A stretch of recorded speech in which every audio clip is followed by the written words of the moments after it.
Have you ever wondered what the future of cybersecurity looks like? Today, we deep dive into the mind of a trailblazer who predicted the rise of cyber warfare, coined the term electronic Pearl Harbor, and continues to study the future of security in the metaverse. Join us on a journey through time and technology with the legendary Winn Schwartau. Welcome to Happiness on Tap podcast, where we explore the interconnected path of happiness, passion, and making a significant impact. I'm your host, Leanne Herron, and today's episode promises to be captivating. I am joined by Winn, an iconic figure in the cybersecurity world who has been navigating and predicting the digital landscape since 1983. Thank you so much for joining me, and thank you for joining us for Inside the Metaverse. Hello, Winn. Thank you for joining me. How are you today? I'm overwhelmed by your introduction. Thank you very much. Thank you. I'm excited to actually get into your true introduction so people can really see all of your amazing accomplishments. So Winn is a name that resonates strongly in the cybersecurity community. He has authored influential works such as pearlharbor.com, Die Hard 4, can't wait to hear about that, the 3-volume informational warfare series CyberShock, and Internet and Computer Ethics for Kids.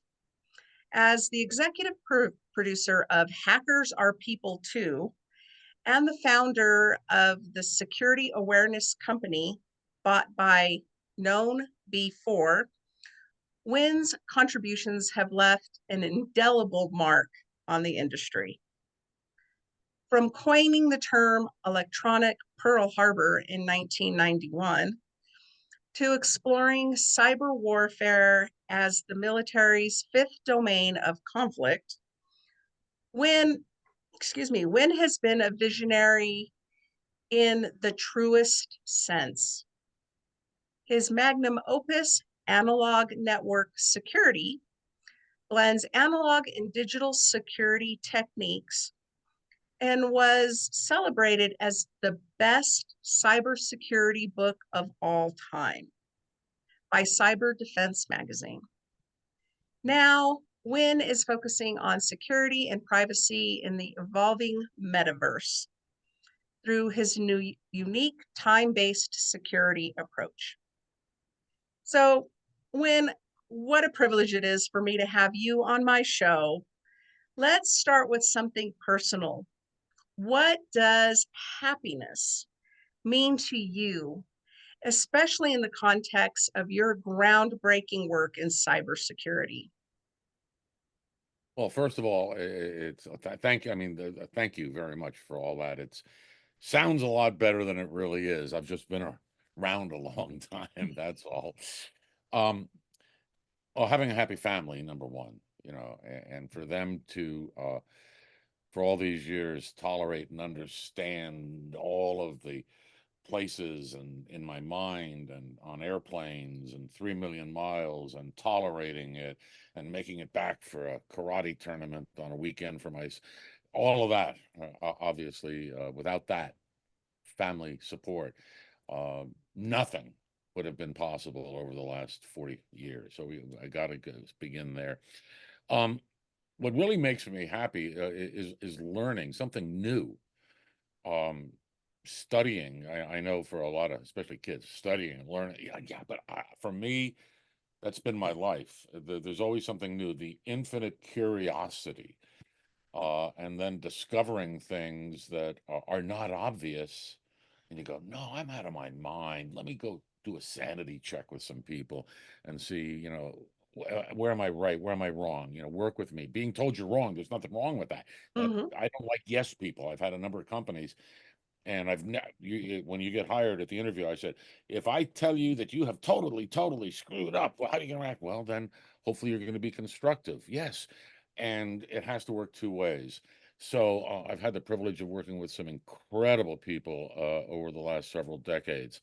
Um, I love engaging with audiences live. And I start off an awful lot of my talks, and I hopefully very happily, saying, "Hi, my name is Winn, and my job is to give you some new ideas and remove you from your comfort zone to try to get you to think differently. Your job is to call out my BS, and if I'm wrong, I'll buy you a beer."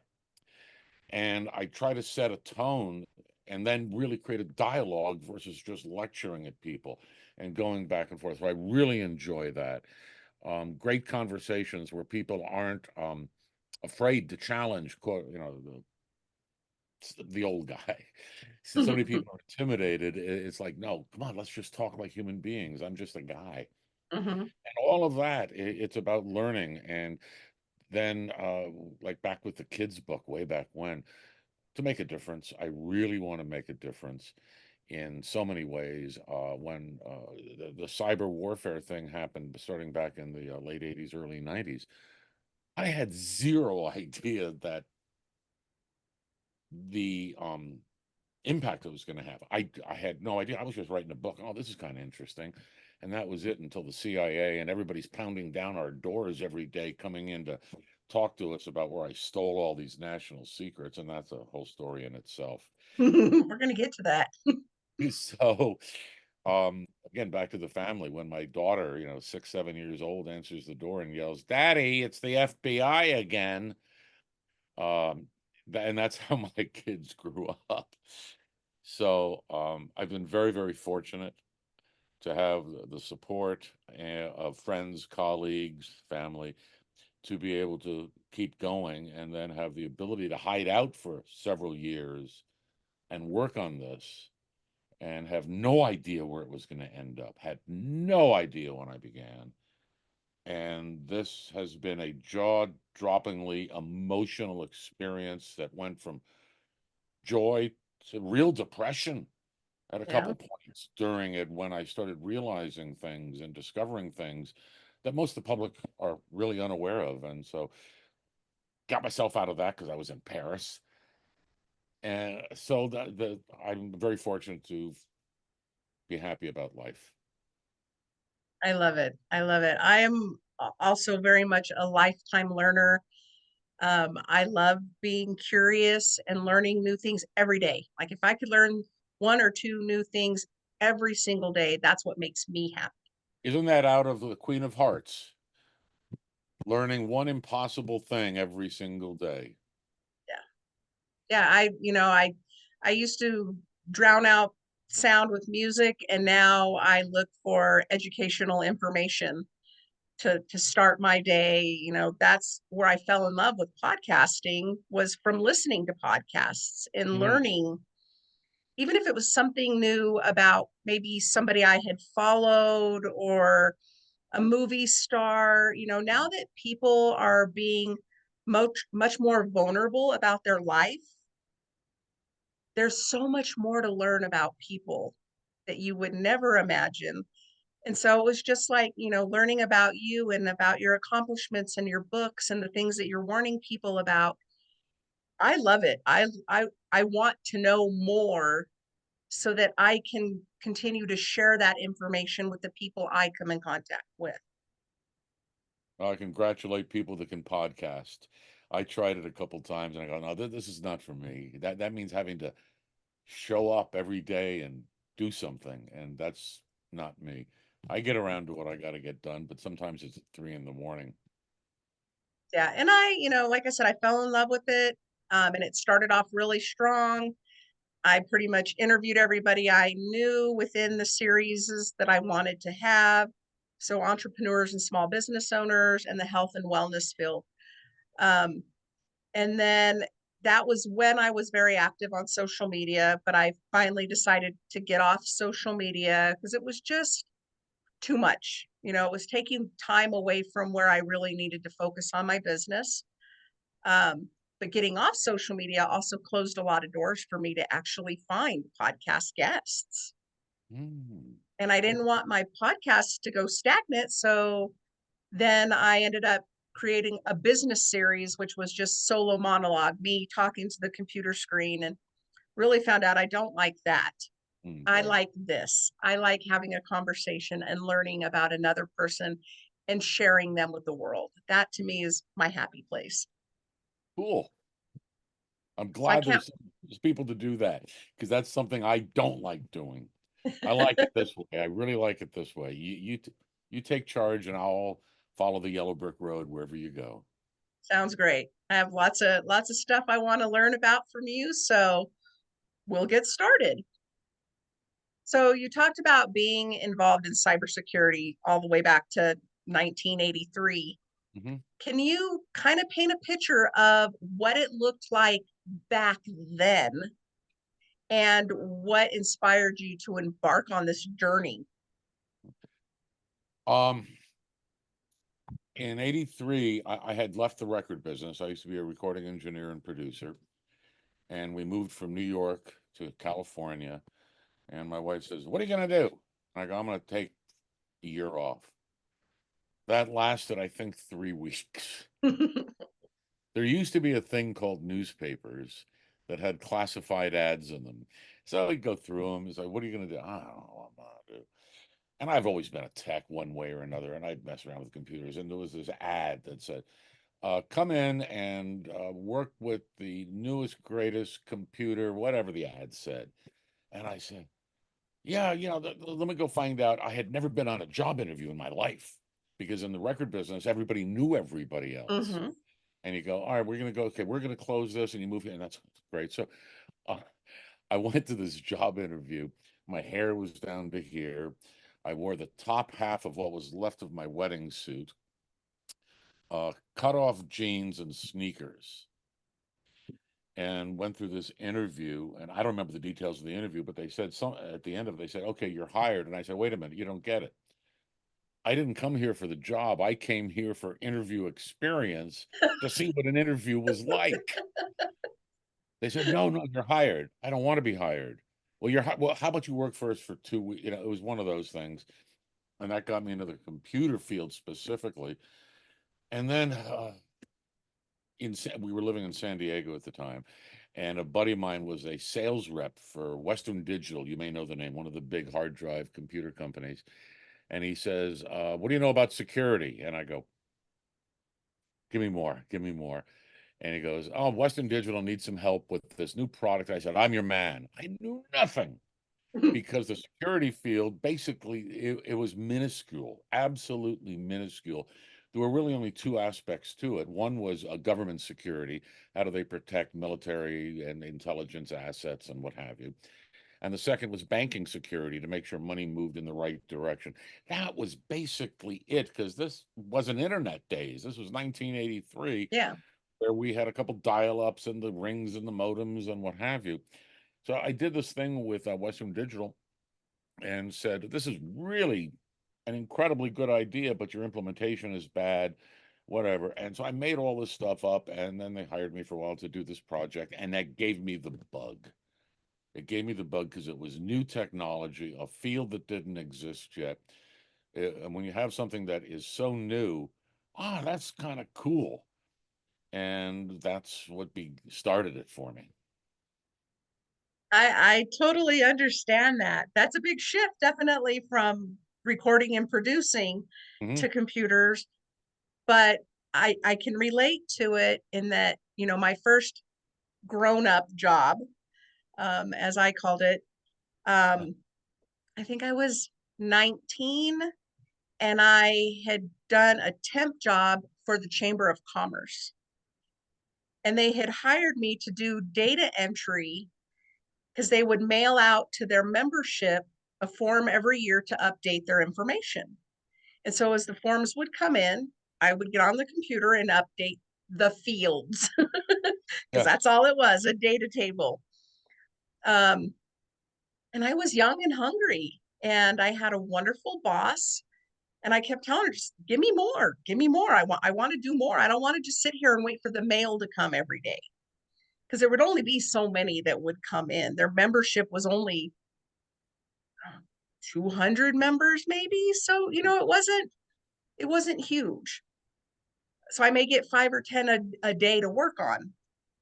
And so I just kept telling her, I want to know more. I want to learn more. I want to do more. And she was the VP of marketing. So she kind of took me under her wing and taught me organizational skills and taught me different things on the computer and just let me learn and grow. And I ended up working there for 4 years and had the ability to work in every single department. Like, you want to learn? Okay, well, here, now you're going to go work with sales.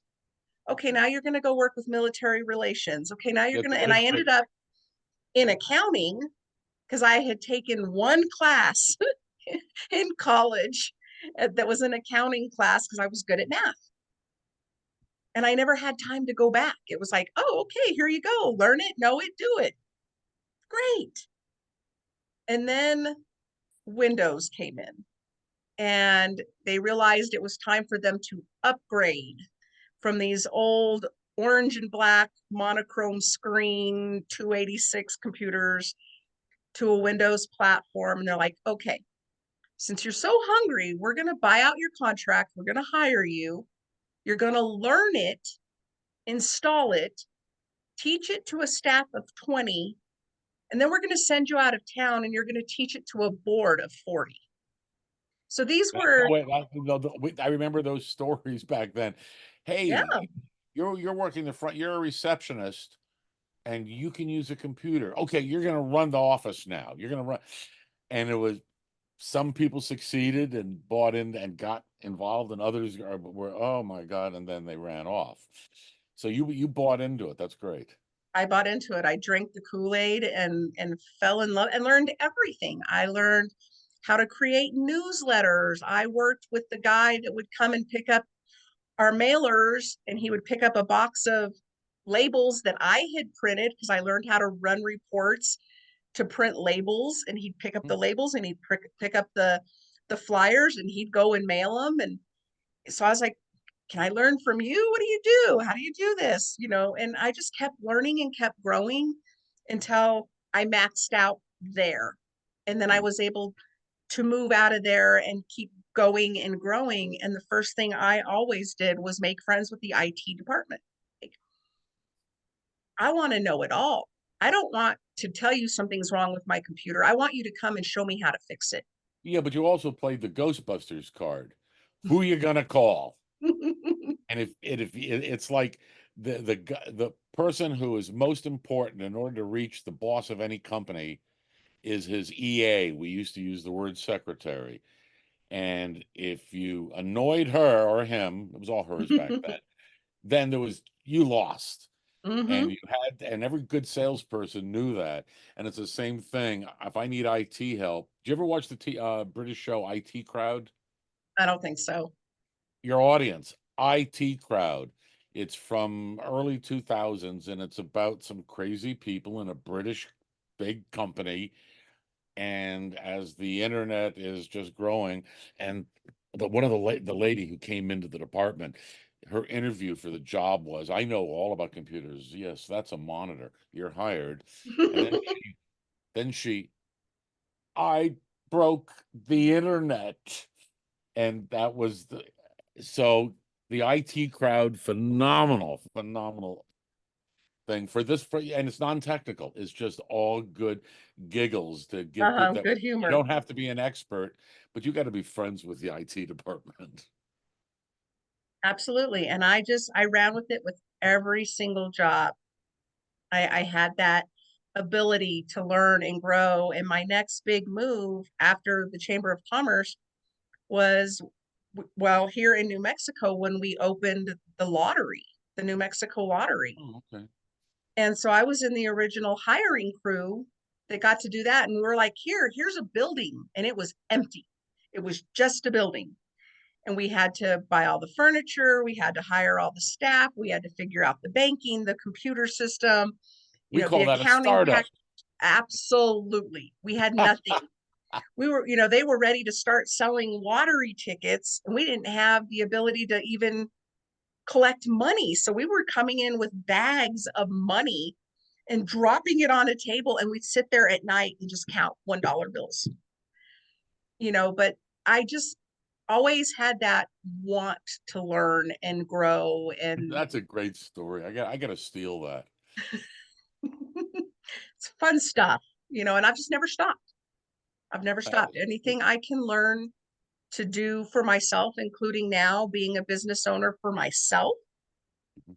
I spent the first year getting educated is what it meant to be a business owner. What did I have to learn? What did I have to sales, marketing, communication, networking, accounting? I do it all.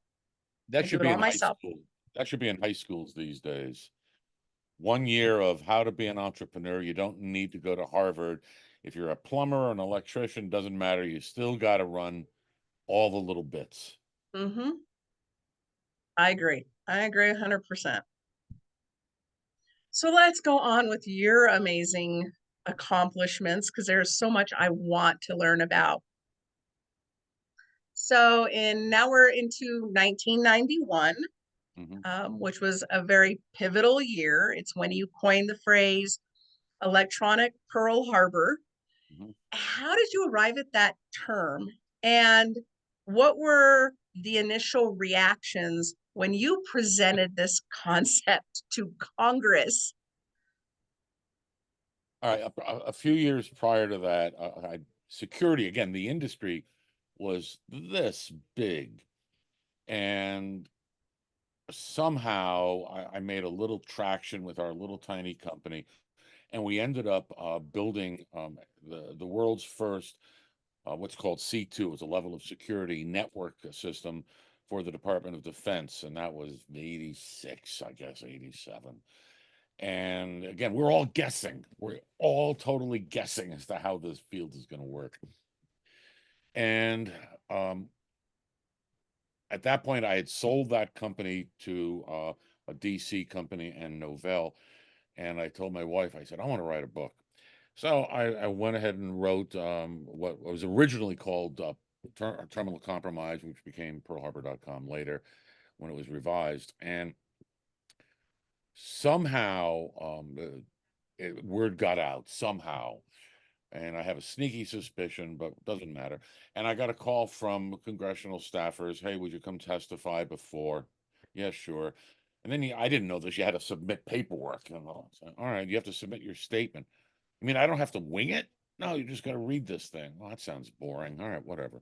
Okay. And so, how the term came up, it was, mouth moving before brain, which is how I do an awful lot of things. That's why I have to be very careful on these shows. And so I was there, and there were some other people that were speaking that day that I knew from NIST, National Institute of Standards and Technology, and a couple of tech companies.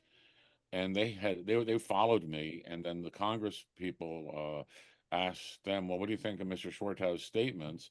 And I go, well, they're really overblown. It's never going to be that bad. No, he's just a chicken little. We don't have to worry about it at all. And I mean, the same thing that happened with me and Al Gore with privacy. We got into this big conflict over it because I was a derailing influence on his initiatives for the electronic superhighway, information superhighway. And so in those early days, it was completely dismissive that I was out of my mind. And that's when I said, all right, I'm going to write a proper book on it. And that became the first volume of Information Warfare. Wow. Yeah, I mean, I think we live in a very either sheltered or we don't want to believe it's possible, or, like you said, people just assuming you're kind of chicken little and you're just blowing it out of proportion. I think a lot of that is just our own fear or lack of knowledge or lack of curiosity. Um, We call so it FUD, fear, uncertainty, and doubt. And admittedly, in those days, yes, we used an awful lot of that because the field was so new. We didn't know we didn't know any of the intricacies that we know today. and I still think it's still ever growing. That's why, I'm so excited for this conversation because I'm trying to pivot the industry now. Yeah. yeah, there's still stuff going on. I think that we're shocked about just about every single day. Yeah. from even worrying about going to the grocery store and inserting your debit card, and that maybe what you're inserting it into is not connected to the store, but somebody's stealing your information. I mean, we just don't think about these things. Well, We, thankfully, the consumer advocates in the last 20 years have put in enough protection mechanisms that by and large, the worst that you're going to face, if you stay alert, the worst you're going to face is a royal pain in the tuchus for a while to reconstruct things. The odds of an economic collapse doing that with that particular technique is very low. yeah. But I was working at a law office, and my boss was traveling, and he was notorious for being on his cell phone in airports, using hotspots, and having an open line. And then all of a sudden they were receiving emails at the firm saying, I need you to transfer this money. And Yeah. luckily enough, the right people were like, this does not sound like him. Something's amiss. Of course, he didn't know anything about it. He was traveling. Um, So but somebody had a good BS detector. yeah, luckily, I mean, lawyers, I guess they're smart in their own sense, but yeah, it was just kind of I'm not going really, down. I'm kind of with Shakespeare, but then never mind. it was something that nobody was expecting. He had a whole spiel that he was stuck and he needed this money wired to him. And, luckily they, reached out to him and they're like, what is going on? Like, why would you ask for that much money? It was a big sum of money. So I think that's what triggered their worry or their doubt that it was him. But That happened in June of this year with the Prime Minister of England, David Cameron. He was on the phone with an AI created president of Ukraine. wow. And Wow. he had a conversation, and after a while, he got a little, something's off, and finally they disconnected and they took a look, and it was a complete technical AI phishing expedition with video on Zoom. Wow. And Thanks that's for the just warnings. June of this year. Thanks for the warnings. I don't think I'd heard about that one. It's It's on it, it's page 300. It's on page 304. Don't worry about oh, okay, I'll get there. I'll get there. it. Okay. Wow. That's amazing. Let's go on to your next one, your next book, Mm, Analogue Network Security. mm, It has received praise and accolades, including being named the best cybersecurity book of all time. mhm. What makes this book so unique, and how did it bridge analog and digital techniques? Okay. I had written another book in 96 or 97 called Time-Based Security. And the principle behind it is not mathematical, even though it may sound it. Basically says there are no zeros and no ones in security. In life, is anything truly absolute with 1,000,000% certainty without, and I made the argument in security, no, only way to do that is to turn your computer off, which will give you 100% security and zero functionality. And then the flip side of the is the other side. And so that became a primer. And fast forward, doing all sorts of other stuff, sold another company, and then said, I'm going to write a book on trying to bridge analog and digital and applying the analog techniques. Reason was, in the world of cybersecurity, by and large, measurement is impossible, really exceedingly difficult to measure security. And I wanted to create at least a framework by which people could gauge, get kind of close and understand their security environment, their privacy environment, and most importantly, their risk. How much risk do you face? It's no different than getting on an airplane. Mhm. Are you 100,000,000% sure that flight won't crash? No, you're pretty darn confident, though, but some people still go, praise be, what have you, because there is that little statistical possibility, because nothing is perfect. And so I wanted to reframe cybersecurity inside of zeros and ones, which meant that I had to take my old audio engineering career, which did the same thing. It's like a volume control on your amplifier or sound system at home. When you crank it all the way up, you can still go louder electrically, and I can show you how, but doesn't matter. And when you turn it all the way down, it is still not off. There's still a little bit of sound coming through. You just can't hear it for perception reasons. So I tried to teach how to view the computer industry and cybersecurity industry through an analog lens. And to give credit, my mathematical skills are marginal. I understand philosophies of them and all that. So I took all of this. It was actually very funny. I was in Paris. It was 2016, I think, and I was giving a talk on this idea to France's largest cybersecurity conference. And again, I said, hey, if you're going to call me out, that's cool, but just be right.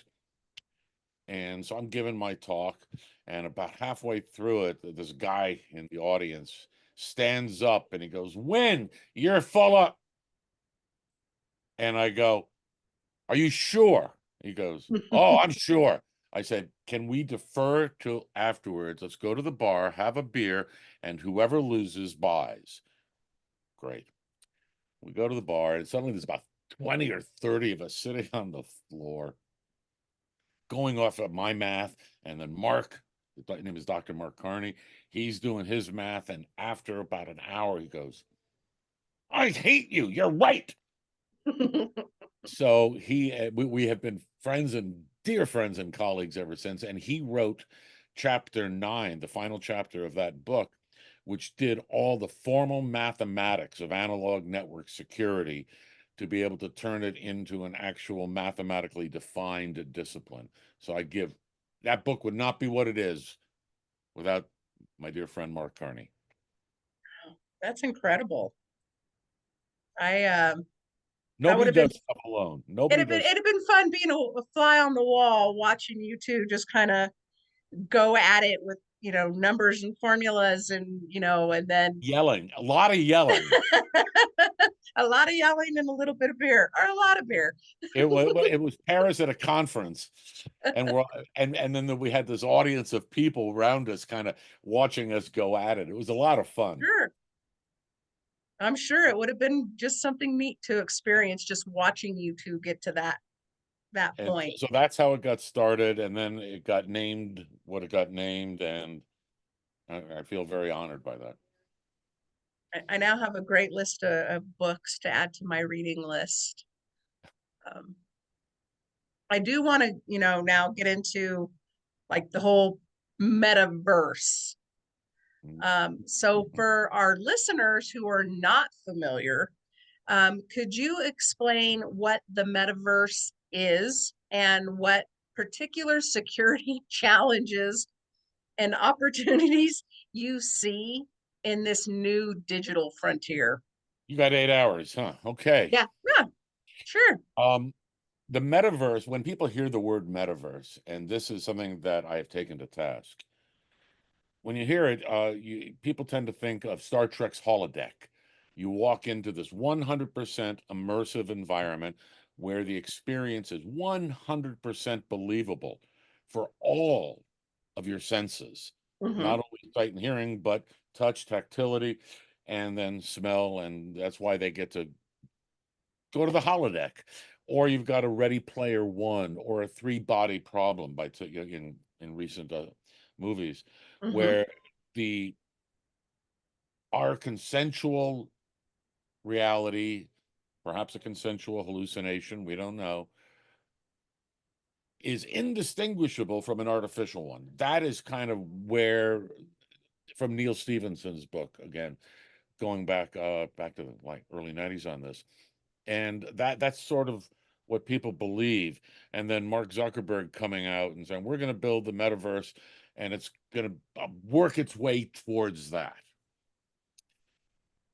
that is how I actually began this whole project, saying, oh, okay, I get it. And I'm going to go explore the technology. What is it going to take to make that work? And on and on and on. And I was going to look at it from the security and privacy standpoint. Last April, I guess it was, I was at a certain point in the project where I was ready to test the material on some audiences. And I have a lot of friends in Europe. I spent a fair amount of time there. So I gave 11 talks in 5 days in the Netherlands on this. And basically, I scrapped the entire project and started all over because they said, where is the human being in this equation? I had totally missed it. I was just being a geek. So the metaverse, and I'm really going to promote this because I absolutely believe it. The metaverse existed 50,000 years ago when the first narrative, when the first storytelling, when the first conversations between humans tried to tell somebody else's story, whether it was for entertainment or for fear. Imagine, now you close your eyes for a second, okay? Can you do that on your own cast? Imagine it's 650, 700 BC. It's nighttime. The sky is black with brilliant, brilliant Milky Way.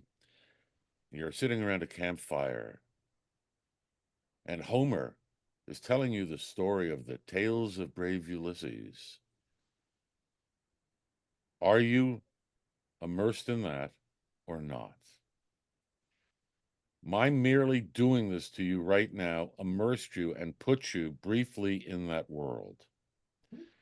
When I do that to live audiences, the only time you know that you have been immersed at all is when I bring you out of it. You don't know it. So you're watching TV at home. And the only time you know that you're not immersed is when you want to have a sip of your beer or potato chips or the TV glitches or something goes wrong. Otherwise, it's a believable immersion. Anything that creates a believable experience is the metaverse. Doesn't mean that you need technology. But now along comes technology, which is changing the rules radically. And Yeah. step by step by step, we are getting more integrated with the technology to humanity's, to our deficit. So the redefinition of it, it's a story, it's about the narrative. All of life is about a narrative. It's about telling a story. And how much of it do you believe or not believe? And that starts opening up an awful lot of sometimes very uncomfortable questions. It does. It does. Because once I hit that point, I, I'm not a huge reader, but I'm a reader. Um, and so for me, that's my immersion. Like if I sit down and actually get immersed in a book, Mm-hmm. then my mind is picturing what people look like. I used to ride a train and commute between where I lived and the city where I worked in. So I would have headphones in, mainly so that people wouldn't want to talk to me. You know, if they saw me reading and headphones in, they figured I was immersed and they wouldn't talk to me, which was great. But if I had music going in the headphones while I was reading a book, then not only was I imagining what the people looked like, but then I was hearing songs that I was fitting to the characters or what the story I was reading. And then the book becomes a movie, and I'm like, well, no, I don't agree with that. Like that song, no, that song doesn't fit because I had a song in my head. Or that person doesn't look like I think they should look because I had a person in my head. And so yeah, I totally get immersion and how easily it is to close your eyes and just get sucked into something and feel it. And Social media is one form of the metaverse yeah, I without could going down definitely too see many bad roads here. it. But I can't wait till we kind of get to that point where we talk about those beliefs and how our beliefs are impacted by a lot of things. And for me, it was entering a period of time where I realized that I could question my beliefs as were they really my own beliefs, or were they beliefs that I had inherited from my parents, my grandparents, teachers, the church, politics, whatever. Right. And I actually got to sit back and say, well, are these really truly my beliefs? Like, are these my core values or are they somebody else's? So Oh yeah. Oh yeah. I'm going to be very careful here. you could go off on a whole tangent there, I'm sure. I don't do politics. I don't do religion. Yep. I'm a geek. That's all I am, is an old geek. I prefer not to discuss those things. Unfortunately, I didn't have a choice but to live them. But Mm, now, mm. like I said, now I get to be my own person. So I get to set my own values and have my own beliefs. And life is much better that way. Own it. Own your life. That is it. I think you kind of touched a little bit on like the time-based prism. Hmm. Um, can you explain a little more about the time-based security and why it's crucial for future cyber defense? Well, it's crucial for any cyber defense. All time-based security, the original work, God, that's almost 30 years ago now, said was there are no zeros, there are no ones. Then nobody was able at that point to say, how do you know if you are secure? And that word, it's a very fuzzy concept. And so I said, yeah, there's a way to do it. Let's do a physical metaphor for a second. Let's say you're a jewelry store owner, and your window is great, and you got all the diamonds and all the stuff in there. And at night, you put them away into the safe, and that's cool. How much security, how much protection does that glass window offer you? None. In terms of time, we might say 10 milliseconds, 100 milliseconds. Hmm? Okay. What should happen immediately after somebody breaks that window? Well, hopefully an alarm if you're smart. An alarm. Yes. And we call that in our world reaction. Okay. So it's detection of detecting that the rock went through, reaction to, let's just say, call the cops. Now, if I'm a good thief, I'm going to have pre-tested all of this, and I'm going to know it's going to take them 2 minutes and 20 seconds to respond and get there. That means that your vulnerability to lose stuff or for me to steal stuff from your facility resides somewhere In that. within in that time period. And there are all sorts of corollary things that come out of that, but that's the fundamental thinking: is detection. Do I notice it? And how fast can I react to it? Now you take that to the next level and you start looking at the universe. You look at plants, you look at humans. We operate in time-based security, except it's called an OODA loop.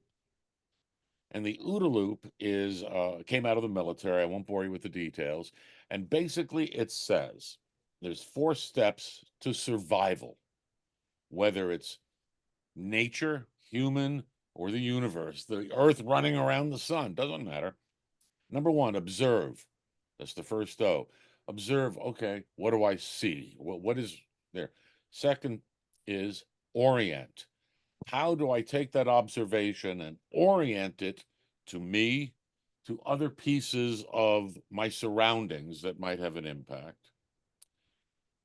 3, the D is decide, which would be the equivalent of a reaction. And then the final one is act. What are you going to do? That's part 2 of the reaction. But once you do that, it's not over. You got to do it again and again and again. And the perfect example, again, a physical one for folks, is steam engines. You've heard of the word governor, and you've Hmm. heard of the expression balls to the wall. Balls to the wall, there are 2 arms coming down off a circular spinner that ties to the drivetrain in an engine. and you put this canister over this spinning device that have heavy balls on the end of it. And when the balls spread out because of the speed and they hit the wall, you can't go any faster than that. Okay. And that's where balls to the wall comes from.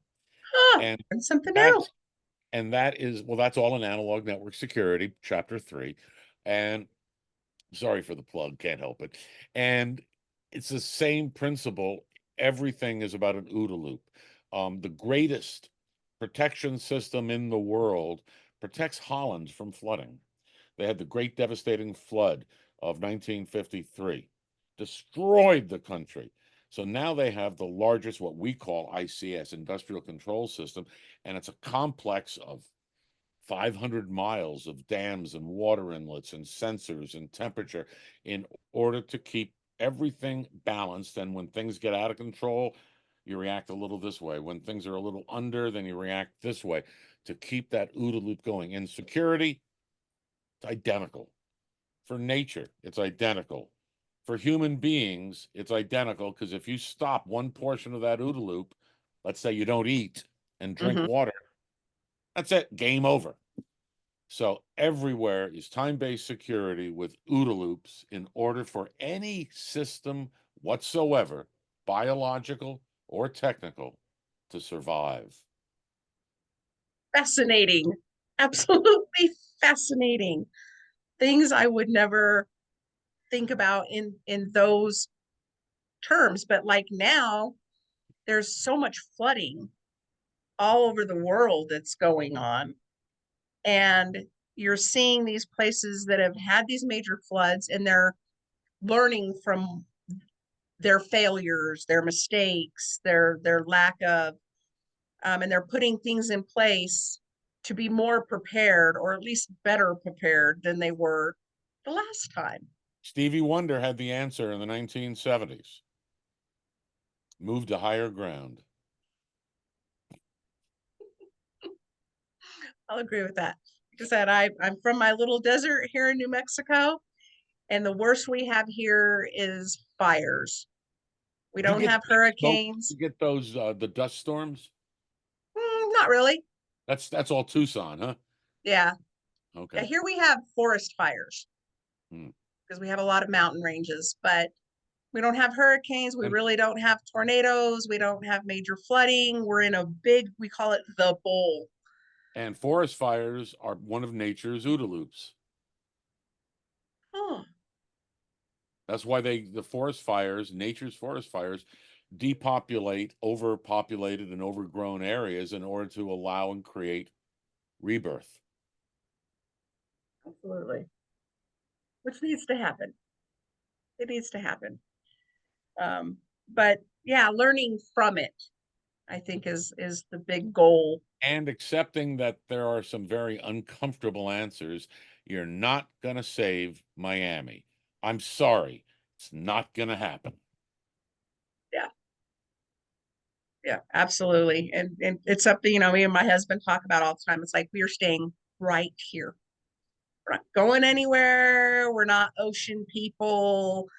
Um, we're gonna stay right here. We're safe in our little bowl. Understood. Understood. I got some flooding and some fires going on here now, but other than that, um, wow, that's fascinating.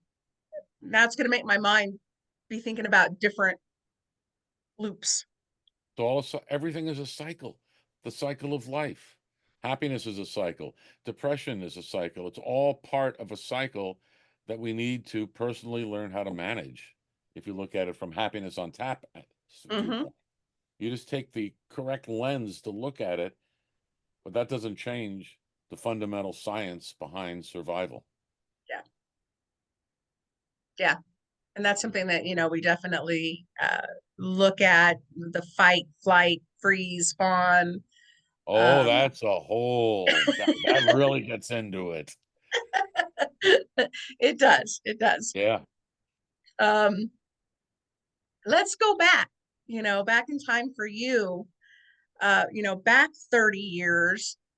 Um, and you had predictions. I Mhm. even caught on to some of that reading the sneak peek. How have those predictions kind of held up, or what surprises, if any, have you encountered along the way? Like, I'm sure there's a list bigger than I could ever imagine. Unfortunately, the vast majority have come true. People, a lot of what I was putting forth back then was very uncomfortable for people. When I was testifying before Congress, one of the questions I got from, well, no need to embarrass him, was, Mr. Schwartau, can you please explain to this committee why the bad guys would ever want to use the internet? And How when many that's hours do you have? and I didn't know enough in those days to be able to really, expound on it. But when you start thinking about it, then I wrote Information Warfare and started doing the predictions. Um, None of them are brilliant. They were all pretty obvious. They were natural extrapolations of a system running out of control with no guardrails. That's all it was. It was engineering 101. Nothing magic, nothing brilliant. People just weren't ready to think It about was all the possibilities. well, and then when you end up in black hooded facilities with the military, and they're trying to grill you and what have you, very few of them, a certain number got it, but it was so anathematic to the way the military works in a very structured, hierarchical, deterministic way. And everything I'm talking about was probabilistic inside of no zero, no one, and having to gauge things in a life cycle. So it didn't go very well, and it has been extraordinarily slow adaptation. And one of the perfect examples of one that actually did a good job, and I'm going to guess it's 5 years that they've finally been doing it. You get on your phone and you want to do a banking thing and wants to do what's called a 2FA, verified, do a double verification is who you are. And Mm-hmm. it'll say, we're sending your phone a text to enter a code. It will self-destruct in 5 minutes. That's time-based security in an OODA loop. They finally started implementing it 25 years later.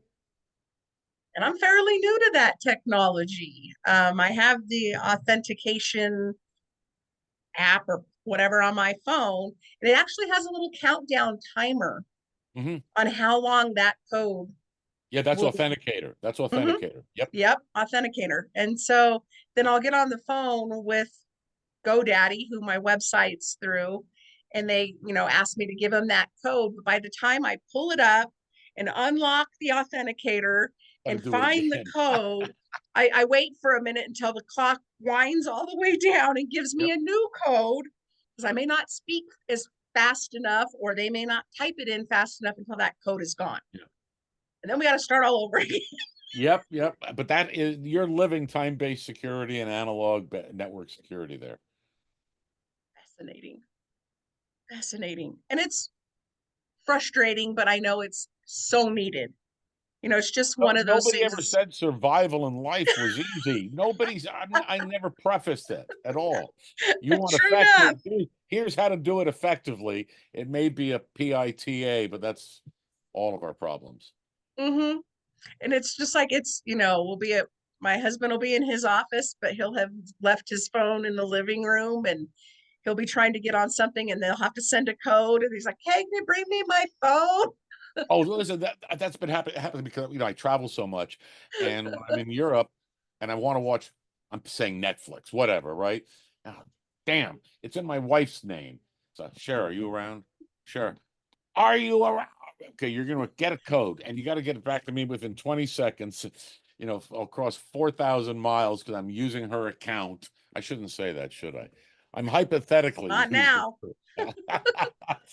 But it's exactly right. It's the tech has really gotten much better for people that choose to use it and not try to bypass it. Yep. I certainly don't fear it. I know it's something that we have to do. We have to learn. We have to have these safeguards in place, whether we like them or not. Um, and I, you know, It's called stop signs, traffic lights. It's absolutely. all it Yep, is. we got to have those things. So there's no sense in being frustrated or griping about it or complaining about it. It's just one of those things that we have to learn how to use, and it's part of Yep. life. Yep.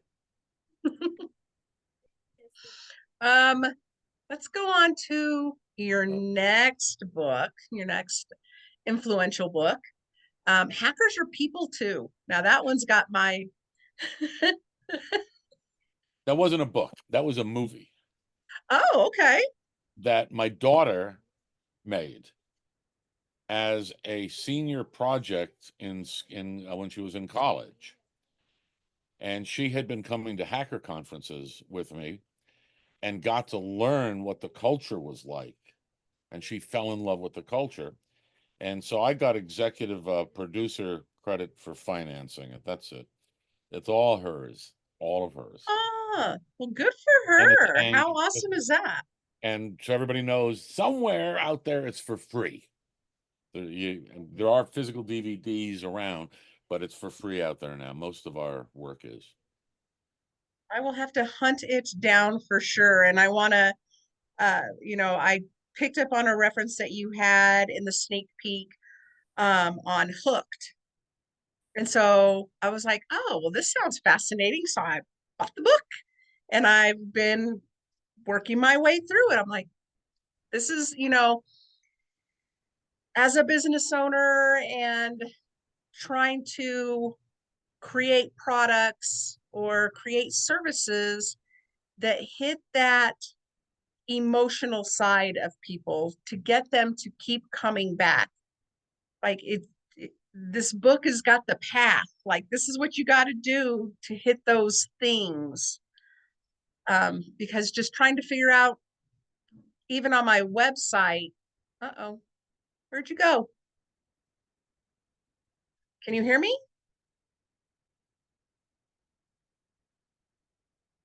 Uh-oh, Winn, I have lost you.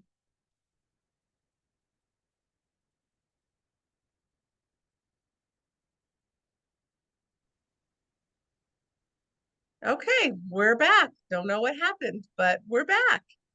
I'm going to That was my change daughter's my, movie. I had nothing to do with it. I will definitely hunt it down because there's just so much of it that, the more I know, the better off I am. So let's go into your new book. This is exciting. It's going to be out here very short amount of time. On my wife's August. birthday. Well, happy early birthday. That's an amazing day to release it. So the book is called The Art and Science of Metawar: Mhm. How to Coexist with AI-Driven Reality Distortion, Disinformation, and Addiction in the Metaverse. And it really tackles some very pressing issues. Um, just the little gleam that I got from the sneak peek, which was very fascinating. Um, can you share what inspired you to write this book? It sounds like this was a long-term project.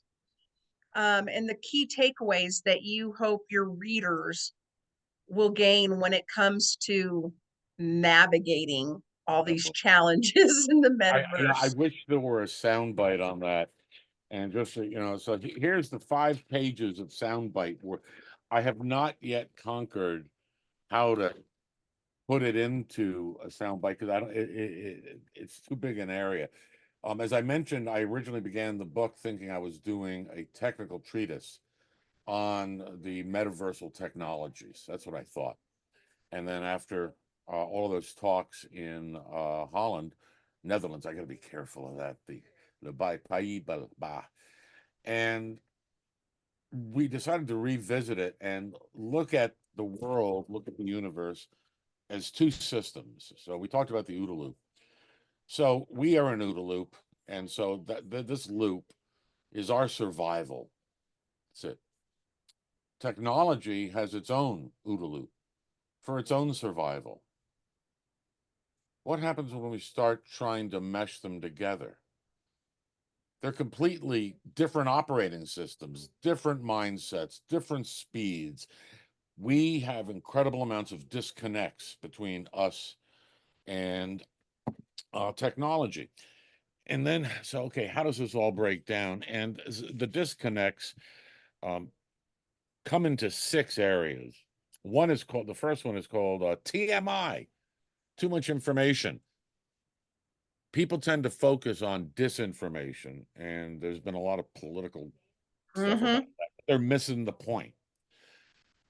The point is, if we as humans cannot handle too much information, that means we need to learn how to coexist, not conquer, but coexist with the technology that is doing this. So they're looking for certain people in this discussion are looking for a battle, and I'm looking for a way to make us better human beings without giving up our individuality and identity to technology. And those who control the technology today control the narrative. And since the metaverse, in my view, and a lot of people I'm finally convincing, is about the narrative, the metaverse is a story. How do we adjust? How do we strengthen our mental immune system? How can we better coexist with this technology so it doesn't overwhelm us, doesn't create FOMO, doesn't create all the psychological disconnects between us and the rest of the world? We're expected to be able to do everything. We have very hard engineering specifications of the brain. I spent a lot of time figuring those out. And when you take those and map them against technology, they don't mesh. Yeah. It's like gears. It's like shifting gears in a manual car without the clutch. It's a mess. So you have the too much information, because that is also what creates the equivalent in the cybersecurity is denial of service attack, where suddenly everything's shut down. We've all experienced mental overload. That's it. I'm out of here. I can't take anymore. I can't read anymore. Yep. I can't watch any more TV. I need silence. Well, humanity needs more silence in general so we can do more introspection. And I'm sure you've done a lot of shows on that, whether it's from philosophy or religion or mental health. But I came at it from a purely technical standpoint, looking at the numbers. Your brain's going to overload here because of these numbers. These are the numbers that are being fed to your brains. That's too much information. Disinformation is an entirely separate kind of discussion. Addiction is about those OODA loops reinforcing themselves with what we call positive feedback loops. So you got an 8-year-old girl. 8-year-old girl gets on her first phone and she talks to her girlfriend, and they do a little thing, and her girlfriend puts a heart sign or a like sign. What does that do? It invokes a digital opioid, a chemical Yep. opioid in the brain that makes her feel a little bit good. Yep. Now you have 5 friends. I have 10 friends. And addiction, if you look at classic addiction, it's called the heroin sale. I'm going to give you your first 5 doses of heroin for free. Then I own you. It's the same thing that technology has done to us. The book Hooked basically says Silicon Valley does not want to invest or release a product that is not addictive. I have a big problem with that. And there are answers. There are answers that are not going to make very many people happy. So, and you have that, then the reality distortion is what is real when people believe what comes out of a public person's mouth. What do you believe and how do you believe? Where's the critical thinking? Where's the fact checking? Where is the evidence-based thing with and I'm all science on this. This is all science. And then people will argue with me, well, it's only a theory. That's correct. That's why there's no zeros and no ones. There's always room for improvement. We knew how much a kilogram weighed in the 1700s. The French engineers did a brilliant job. Today, though, we can do it to 20 decimal points. Is that better?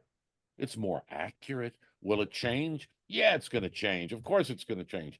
Science changes, life changes. The OODA loop is not perfect. And for people that are looking for absolute answers, who require that as part of their own survival to feel good about themselves, Mm-hmm. they're missing out on an awful lot of life. I'm sorry. Yep. Yep.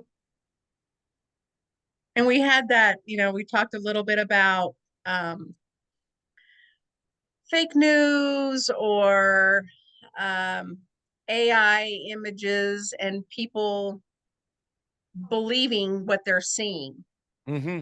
having that level of trust in what they're seeing. And even now, even with podcasts, that is one box that we have to check when we are uploading a podcast episode. Is there any AI that's being used in your podcast episode, so that you have to state that there's not, that you're not creating this image of Scarlett Johansson or Tom Hanks, or you know that what people are seeing and who people are seeing are two real people having a conversation. That's when at um the in the intro, not the intro to the book, but somewhere, I think it's on the copyright page. This book was written by a sentient human being. yep, I read The that. artwork was made by a sentient human being who used some AI tools in order to do artsy stuff, whatever they do.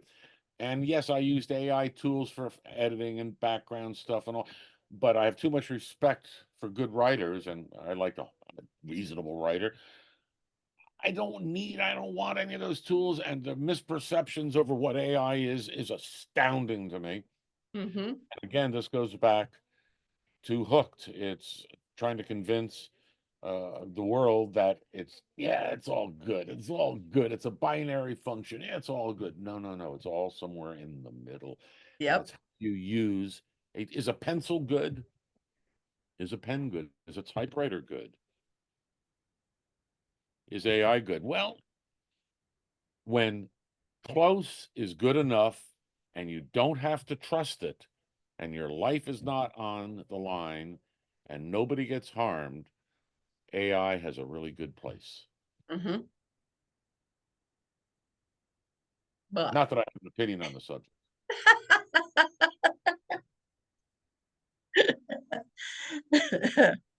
I think it's a great topic. I think that we need to have opinions. I think debating, um, understanding that it's not a technology that is meant to be trusted. It is not a human. It is made in our likeness, but it is still not something that you can trust what comes out of it. We built AI in our own image. We don't like what we see. Yep, I love that in the book. Loved it. Loved it. Loved it. I'd love to go into the things that we discussed, before we started recording, where I know that my listeners kind of reside. We're not in the real techie world, but we have children, we have grandchildren. I have a 7-year-old grandson who is always on a tablet, a cell phone. He can run the remote clicker for the TV and get to his shows faster than I can pick up the remote and turn it on. Mm-hmm. Um, and, my biggest fear is the platform that I use to publish my podcast, which is YouTube, doesn't have any protections for these young children, who are, and this was even on the news just 2 nights ago, toddlers who are being handed tablets as basically a pacifier Mm-hmm. because parents need time. They need to cook a meal. They can't pacify a child, or these children no longer have the ability to self-soothe. Or I remember my son, and I'd put him in a walker. It had the little wheels and they could roam around the Oh, room while I was cooking. And for him to occupy himself, I knew he was safe in our home, in our space, but he would go around the house and he would unscrew all the knobs off all my cabinets. And he would sit and Okay, play with the knobs. cool. And I was like, great. He's good. I knew Now they learn were, how to fix it. Learn how to put them back. yeah, I knew they were too big for him to swallow. So we were safe there. And he just liked to click them together and make noise and throw Mhm. them on the floor and hear them teeing off the ceramic tile. And, but my kids kind of missed that generation. They didn't have, my son didn't have video games until he was in high school. And even then, I still had parental control. Enough that I said, if I walk in the room and see you playing something that I have not authorized, you're done. And then the world got bigger. My grandson is 5.5. My daughter got raised on Sesame Street as a, yes, we used it as a, because my wife and I worked out of the home, Mhm. but Sesame Street, we looked at it as Sesame Street. I mean, there's educational goodness. Educational. Mm-hmm. Um, my son, when he started getting in, he started being a geek really young. And when he was, I guess, 7 or 8 years old, he'd have several of his friends come over to our house, and we were really good with that. It's like cool. And they Yep. would build a network, set up a big table. They would build their own network and stay up all night doing network stuff that I didn't care about, but it wasn't evil stuff. It was all learning. So now with my grandson, yes, my daughter always goes, we don't want to do the pacifier thing. And I understand that completely. But at the same time, um, it's useful. But what content are they getting access to? And there's a big section in the book called Passive Content Orchestration. And it's about what content, how it's made, what the purpose behind it is. Is it meant to be addictive? What's it supposed to be doing? And thankfully, my grandson fell in love with Lego. So he watches Lego construction videos. Okay. There's an educational show called The Octonauts, which I had never heard of. Mm-mm. That is 12 seasons of these undersea creatures solving problems. There's Dirty and Stinky, and it's this series of trucks that are cartoons that there's a situation and then they have to solve problems. They're all problem solving things, and he's really into that. So we haven't had to face going to the extremes. And then there is, okay, you've had your tablet time. Now go build me something that I can sell. Go to Mm-hmm. calls his bedroom at our house, his office. That's his office right back there. And so abdicating control, just saying it's the technology alone, I don't think is fair. I think it's parental to be able to, Mm-hmm. what are you allowing and do you want your kids exposed to through passive content orchestration? No different than what TV show do you want them to watch? Sure. It's just a different environment. So the parents can abdicate it and then complain all they want, or they can be involved in the process and explain. And 3-year-olds understand things. I'm sorry to say, but they understand and they expect and they inherently want guidance. That's just part of the human condition. I want Yep. to give guidance. And then when you put a few rules around them, at 5.5 or 7, they're not painful. And it's a matter of analog OODA balance. That's all. It's all an OODA loop. Yeah, I think where I got really intrigued as I started letting my son look at more, get involved in different video games and things like that was he really loved Minecraft. Hmm. And I could sit behind him and I could watch him, you know, grow vegetables. I could watch him, turn it into wood, build this, turn, a wall and Creative connect. problem solving. Absolutely. I mean, he would get done and he'd have this cool house. And then he'd show me how he'd walk in the door and he'd flip a switch and you could see all the lights turn on. Like, to me, that was fascinating that his mind was able to do that. But I knew from very young that my son was very much a hands-on learner, But that's also credit wasn't to you. an academic. It's credit to you to be able to watch and make an appropriate parental adjudication. Takes two, takes a family. Yeah. And we did that. And he, I was very blessed because beyond that, he went into Boy Scouting, did 8 years of Boy Scouts. Then we ended up putting him in Job Corps for high school because he was just very much a hands-on kid. I wanted him to utilize those strengths and get a trade as opposed to forcing him to be an academic that he wasn't. Yep.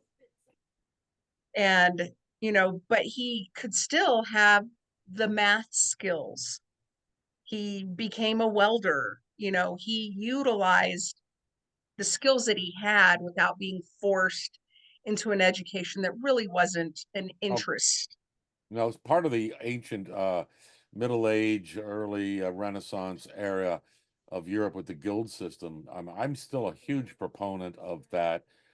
There's a lot of schools around, I know in Europe, tremendous number, and some here in the US, where you take Fonzie from Happy Days and teach the kids how to fix cars. They're not going to get rich, but they can get a job.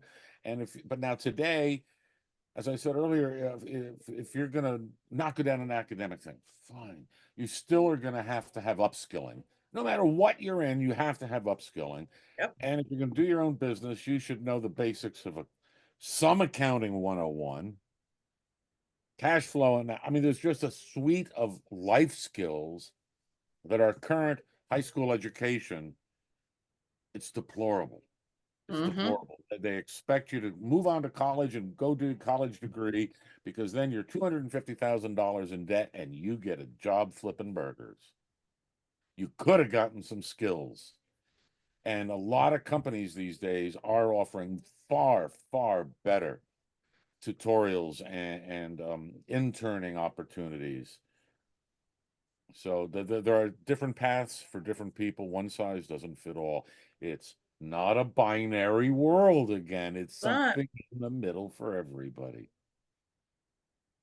and where I loved that part of it was when I was working in the legal field for a very large law firm, and they'd bring in summer clerks, Mhm. and they were, just getting ready to take the bar exam.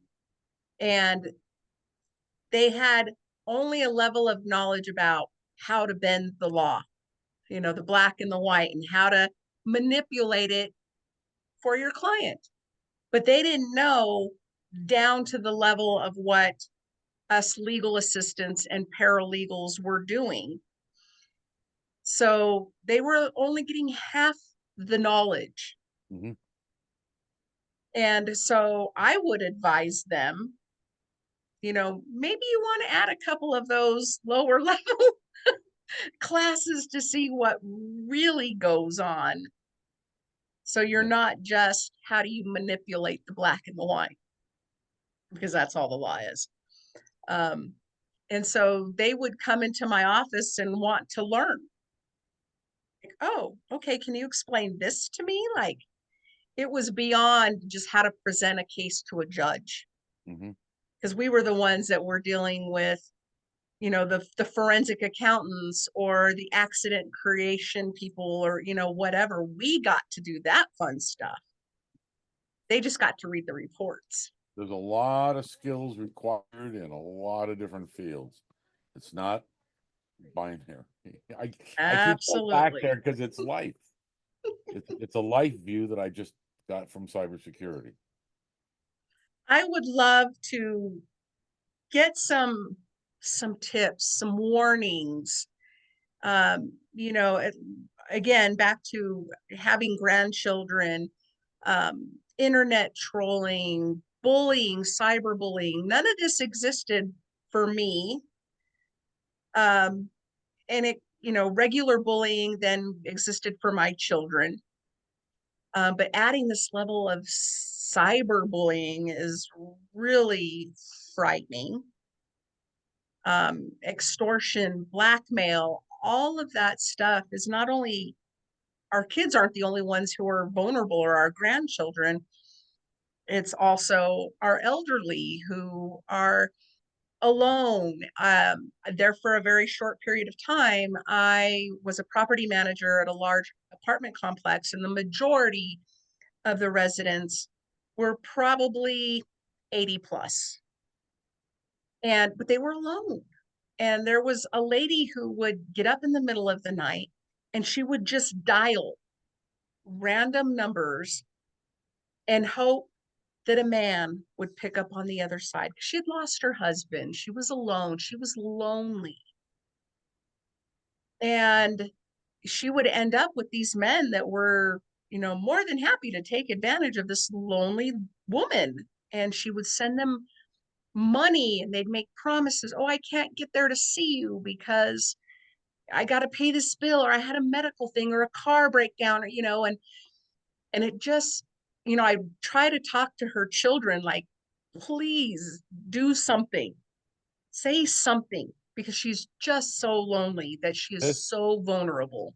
this is reality distortion. And the scammers distort reality. This just happened to kid I God, we knew each other when we were 16 and 17, 18 years old. And it was March of this year. Another buddy of mine, part of the same circle back then, lives in the Netherlands. And he says, have you talked to one? I'll say Bob. Have you talked to Bob? No, not a long time. He says, read this. And bottom line was Bob's wife, Bob, I guess he's my age, 70, something. And his wife had died. He had been married to an Asian lady for 40 years, a long time. She died. He was retiring. He'd been a doctor, very, very successful. And he got a text or an email or something that says, we're going to make you a lot of money. So he responds, and then this very attractive young Asian lady, and it was called the pig slaughtering scam. And it's similar to the Ponzi scam. And what it is first we're going to get an emotional attachment. All of belief systems, all of these addictions, every bit of this is about an emotional trigger inside our primal animalistic piece of our humanity. Mm-hmm. So they first created this relationship, ersatz relationship completely, but it made him feel good that this young, attractive Asian was paying attention to him. And so they have this relationship. And then, would you like to meet my uncle because he can help you make a lot of money? And it's not a scam because here's the app and you can do it this way and it's all your control. Well, you just put your money into it from your account. We don't touch it at all. But he's not a geek. And basically, it's a fake app by a fake company. And yeah, he put his money into it, but it's their app, their one thing. And but don't do this. But I was all he called me because he needed $1.5 million in order to do to get out of a thing. I just need this because they're saying I can't move the money from this account to this account without putting the insurance in a binder. And I said, John, it's all BS. Mm-hmm. Yes, complete. I just slipped on his name. Complete BS. No, it's real. It's real. And it was like somebody had completely had the reality so totally distorted that even though he knows this is what I've done for a living for 45 years, was unable to reconcile with it. I brought in friends from the FBI just to try to get through. And so then they got engaged online. He sent her a $20,000 ring. At this point, he was $8 million in the hole. And he called one night from the edge of the Palisades in New Jersey saying, should I jump? So whoever's listening, this stuff is real. It happened to my wife's aunt, got scammed. Happened to my wife's cousin something, $2 million there because they were unaware. So the bottom line is trust, especially today, trust nothing and then begin your verification process. Trust nothing. You cannot believe what you see anymore. You cannot believe what you hear anymore. I could be fake. For all you know, I could be fake because you have no proof right now that this is me or that's my cat. Or you have not. This could be AI. And if it is, I want a royalty from it, please. So believe nothing, especially online. When you're on a Zoom, you can no longer trust them. The technology is finally being evolved to be able to do some better detection and reaction. Again, we're back to the same issues with a new technical environment, except this time it's a lot more difficult. And with kids, when I grew up in New York, trust you were brought up to trust the police and never grab a piece of candy from an old guy or something like that. Yep, don't take candy from strangers. There were a set of fairly simple survival rules in those days in New York. Today, the rules are the same, but different in a different context, in a different technical environment. And unfortunately, parents, the adults in the room are supposed to know better. And they have, in the last 30 years, unfortunately, too much of our population has made a conscious decision to abdicate control of it and remain ignorant because it's more comfortable. Very true. Hope your listeners aren't offended by that, but if you are, get with it. Absolutely. Absolutely. Yeah, it is really amazing. I know I had my own what did you call it? Reality distortion 10 plus years ago. I had received a phone call, showed up on my caller ID as a local hospital, said my father-in-law was in the emergency room, had names, had everything that, it was as real as it could be. Luckily, I was slow in getting to the call, and so my answering machine picked it up. So it recorded the whole conversation. But it was real. It was very real to me. And I was home What should alone. have been what should have been your correct response? Oh, One answer. I don't know. Call the hospital directly. Give me your number and I'll call you back to verify I'm on the toilet. There you That's it. go. Hi, this is the FBI calling. This is the IRS calling. We're going to ding. Oh, can I have your number so I can call you back? And please, I'm a little busy right now. Yes, I want to settle this. What It's if they give you verification. a number that is the scammer's number and you call them back and they know to answer it? Because again, I mean, yeah, we have access to that. this is critical thinking. It's about Mm-hmm. critical thinking and learning how a little tiny bit of the scientific method. That's it. You don't gotta be a geek. A little bit of distrust and how to verify. Yeah. Yeah. It was one of those weird things. And I bought right into the panic, That's the reacted. emotional, again, the emotional response Mm-hmm. triggers your primal system. Absolutely. Absolutely. And like I told you before we started recording, everybody that I have spoken to just since being contacted about having you as a guest on my podcast, everyone has a story. They've all had a family member, a friend, somebody who has fallen prey. That's How why it's a deep two, is that's why it's a $2 trillion industry globally. absolutely. So you definitely gave some amazing tips. One for hopefully parents that are listening to try to keep their children safe. Don't try, Yoda. Don't try. Keep your children safe. Oh, you have a choice. You do or you don't do. Your call.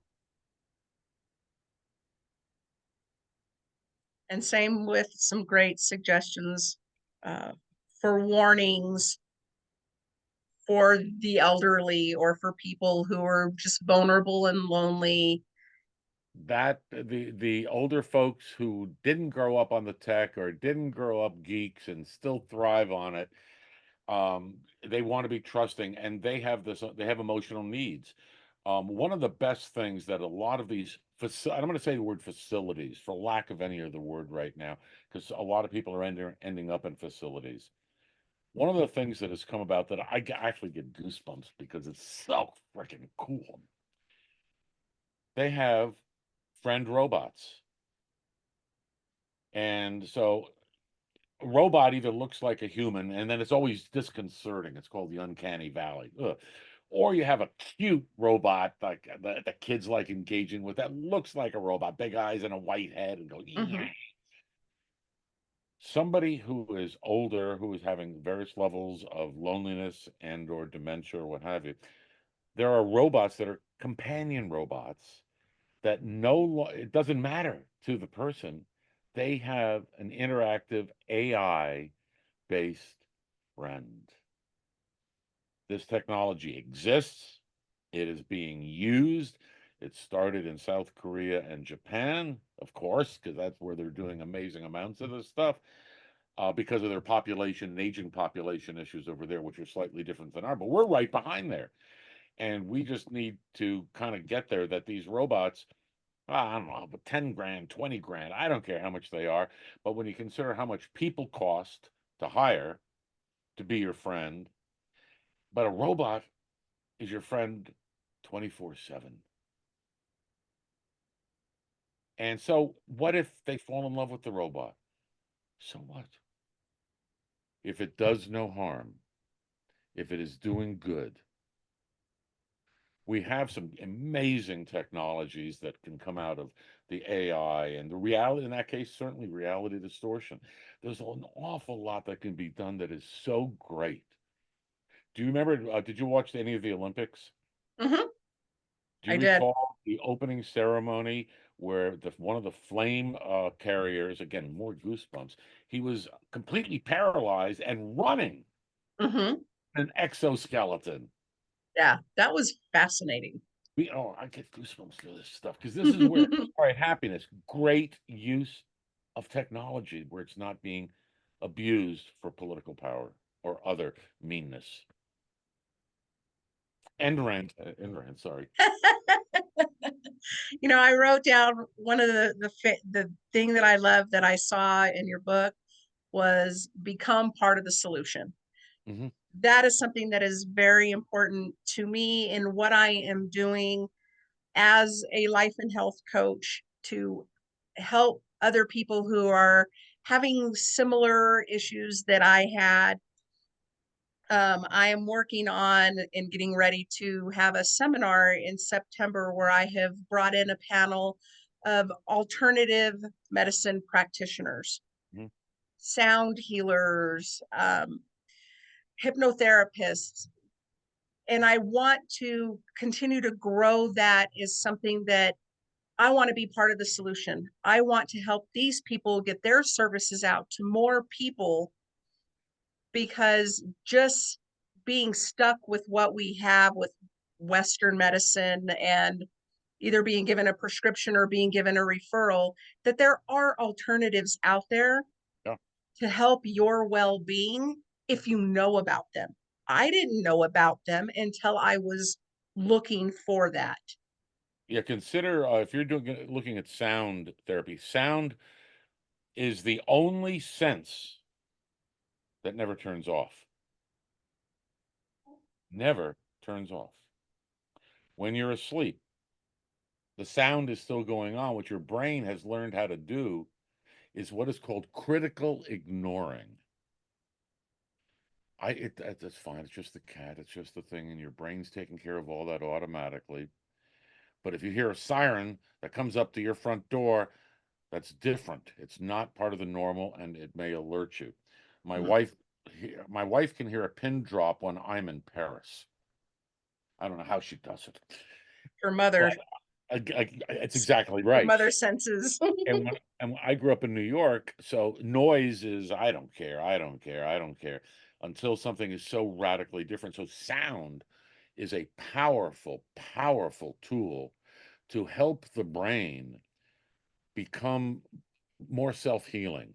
When you add another technology that's called hemisync, take a look at it. Hemisync talks to both sides of the brain in combination with audio in order to create enhanced sorts of balance. I'm no expert on this at all, but it may fit into the kind of thing that you're looking at. And I don't even consider that alternative medicine.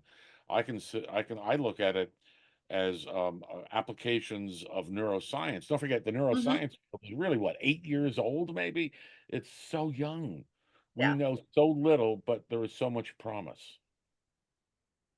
Yeah. I absolutely love working with my sound healing practitioner, um, because it helps me. I really do. I feel completely balanced when she's done, whether it's the singing bowls or tuning forks or, you know, listening to binaural beats or, Binaural beats is the one that really works on the brain. That has hmm. perhaps the most immediate short-term impact. Yeah. And for people that are looking for an absolute answer, no, it is like everything else. It's called the Ebbinghaus learning curve from 1868. When you learn something, you're going to forget, forget, forget, forget, forget. And you need periodic tune-ups in order to keep your education going until it becomes ingrained into you. So we speak English or know 4 times 4 is 16. Same thing with binaural beats and other types of these neuroscientific sorts of approaches to strengthening the cognitive immune system. They require tune-ups. It's not absolute, people. Nothing is absolute. You're going to have to go through. It's like my booster shots for COVID. I travel a lot. I've had 7. Just I want to keep them going because that's the way inoculation science works. Science doesn't care what you believe. It's Hmm. science. I agree. Win, man, thank you so much. This was so fascinating, informative. I have learned a lot. I know that my listeners will learn a lot. You have referenced some great, books for people to look into to expand their knowledge. I'll be publishing the list online that'll be associated with the book. Wonderful. There's about 400 books there for, it's been a busy few years for people to start taking a look at, and it's a big field. And when you read the book, please take it slowly. It's nothing you can read quickly. I couldn't even read the sneak peek quickly. There was times I reread multiple parts and I was like, okay, okay, okay. So thank you so much. This was Thank such a you. pleasure. I love the direction that you came from. I I really do. appreciate that. Tell people where they can connect with you. Again, let's tell them the release date of your book and where they can pick that up. I'll make sure all that information gets put in the show notes. Okay. Um, Um, the website is winnschwartau.com. The book is the Kindle version is on pre-order, obviously on uh, Amazon or at Winn Schwartau /Metawar. You can get the sneak peek as well. The drop date for downloads is on August 24th. And if everything goes according to plan, the hard copy should be available that day or within a couple days right after that. This is just battling Amazon systems. I'm looking forward to it. Again, I really appreciate this time. I thank um, Tanya for putting us together because this is definitely out of my normal realm, and but it is something that we need to be very aware of that is happening around us in the world. And your knowledge and expertise are so critically valuable. And I just again really appreciate your time for No, talking with my me when pleasure. you're going 100 miles an hour getting ready for this book release, I'm sure. And No, I love doing these because every time I do one, I learn something new. I learned lots of new stuff from you. Thank you. Um, Happy early birthday again. Sarah, that's for Celebrate your you. birthday with For a you, Art. bang. Huh? No, yeah, that's for my wife's birthday. She's off yonder somewhere. Her birthday is August 24th. I celebrate my birthday in Paris every year. Oh, wow. Must be It's nice. just because there's a conference right there every single year, same dates, and so there's worse places to be. Absolutely. All Thank you right, so Winn. much. You have a wonderful evening, and I look forward to the book coming out. And I will make sure this gets out probably tomorrow morning, um, just because that's like the optimum time for my listeners to pick it up. So um, I'll get it out and get it out there for you. Thank you. Thank you.